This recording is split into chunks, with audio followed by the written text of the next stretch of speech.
The Pro-Am event ended on Sunday. So the PGA Tour and the folks who run this tournament, the clam bake, the Pro-Am portion, they decided because of the weather delays that forced them into a guaranteed Monday finish, that they would end the Pro-Am portion of the event after 54 holes, which normally would be a Saturday spilled into Sunday.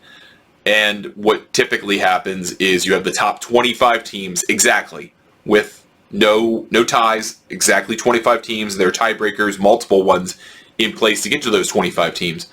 Those 25 teams all play at Pebble Beach in the final round, which would normally be Sunday, went from Sunday into Monday.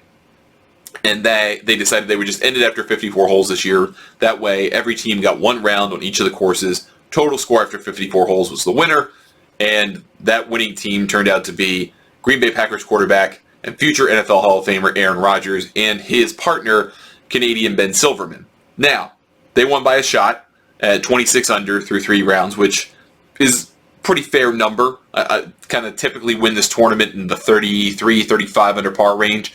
So they weren't really that far off from what you might see most years as a winning score, at least through 54 holes. But there's been a lot of blowback coming Aaron Rodgers' way because he was getting 10 strokes in each and every round during the Pro-Am competition. And if you look at how Aaron Rodgers performed as part of the team, along with Ben Silverman, who is his pro, that generated a whole lot of chatter, and I tweeted a little bit about it. There seems to be a little discrepancy, and I don't mean like a gaping discrepancy. I mean enough to make a difference discrepancy between Aaron Rodgers' handicap index and how many strokes he got in the tournament. So, he got 10 strokes, but his handicap index is 3.0. The Aaron Rodgers that plays at a Green Bay golf club in Green Bay, Wisconsin is the one and the same. And if it's not, this is a tremendous misunderstanding. But either way, I'm pretty certain they've mentioned all this stuff during the telecast. So, Rodgers is a 3.0 index. That doesn't mean he's a 3 handicap. There's a great misunderstanding about that among people who don't carry handicaps, even people who do. Being a 3 does not mean you get 3 strokes. Being a 3 means that's your handicap index, and then you spit that out or put that as an input into the course handicap computer, an algorithm, a math equation that the USGA and the global handicap system, the world handicap system, do together. And then they tell you, hey, based on the course you're playing and the tees that you're playing, here's how many strokes that you would get. And so at Pebble Beach, just taking this for example, not saying that this is universally true on the other 2 courses, just using Pebble as an example, if you put Aaron Rodgers' handicap index 3.0 into the course handicap equation, and then you picked the 1-up tee box, so not from the tees that the pros would be playing, but 1 up from there, he would get 5 handicap strokes because the course rating and slope impact how many strokes that you get. It's not just your index. So it's a little bit more difficult for the average golfer from that distance, so you tack on some strokes. So he would get 5 strokes. Handicap, 3 strokes. So that's just to give you on his own, just going out to Pebble Beach and decided to play the box and had a Nassau with some buddies he was playing with that day. So he's getting 10 strokes in this competition. Now, he gets those 10 strokes in part because that's allocated to him by this tournament committee that runs the Pro-Am. And they have some things in place that kind of allow players to keep their handicap from one year to the next.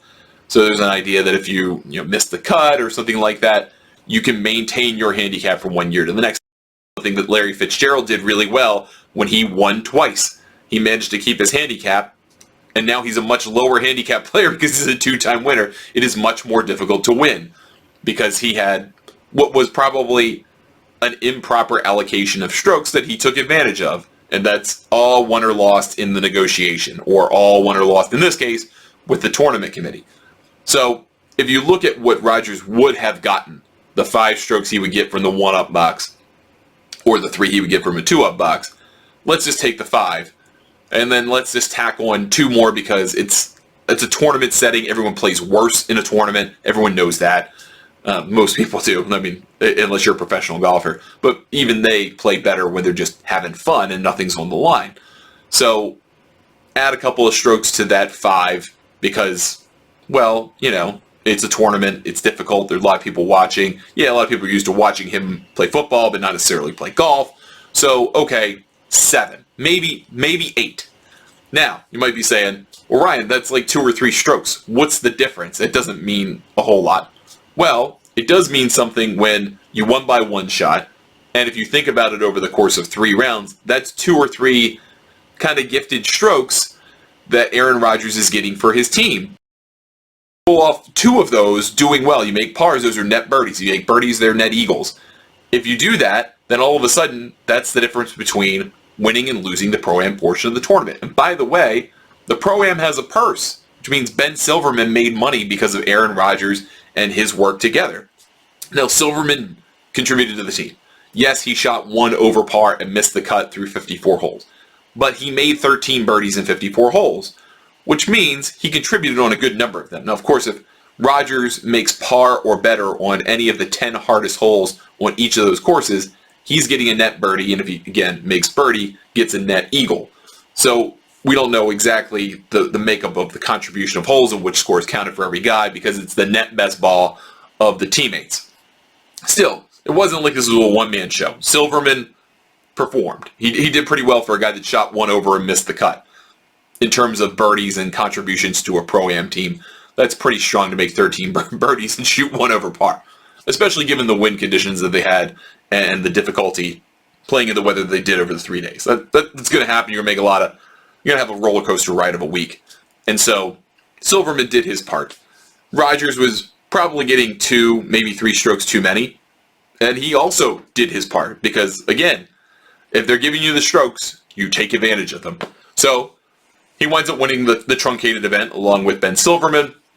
And yesterday, after the play was suspended for Sunday, Keith Mitchell, who is a contender in the professional tournament and a contender in the amateur tournament, teaming up with Buffalo Bills quarterback Josh Allen, he was asked about the Pro-Am side of things, and Keith Mitchell did not hold back. And he said, quote, "I think Josh and I won. Aaron Rodgers doesn't count. His handicap was crap.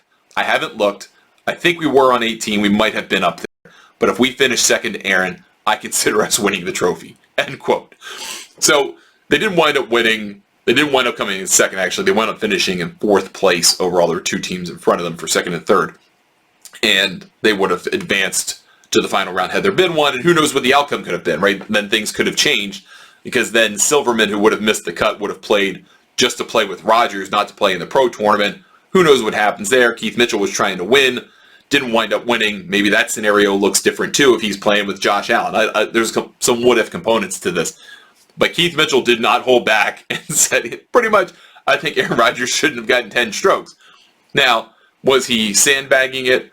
I don't think that he was, because if you look at the scores that he puts in the GHIM system, GHIM, which is the handicap system for most people in this country that put in their handicap scores, he has a wide variety of them. Like, he's got a low round of 71 that counts, but he's got some rounds in the mid-80s. So it's a little bit of everything. I mean, he's a 3.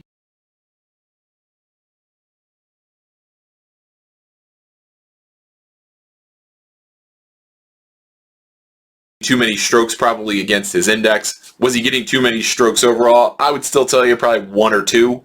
But nevertheless, this is something that happens in every Pro-Am event. Every net event that there's ever been, there's always a negotiation about or a griping about the team that wins because they got too many strokes or they shouldn't have done this or what have you. I mean, if you've ever played anything with strokes, you know that to be true. So that's going to be controversial, but it's not like it was Aaron Rodgers getting 10 strokes and he should have been a +1 or something like that. It wasn't that egregious. It was probably anywhere from 1 to 3 strokes too much per round, depending on what you think. Now, again, 1-stroke win, that means something, but it'll at least keep things fresh and lively between Aaron Rodgers and Josh Allen, maybe, and that's the content that we need. So we got it here, and that's great.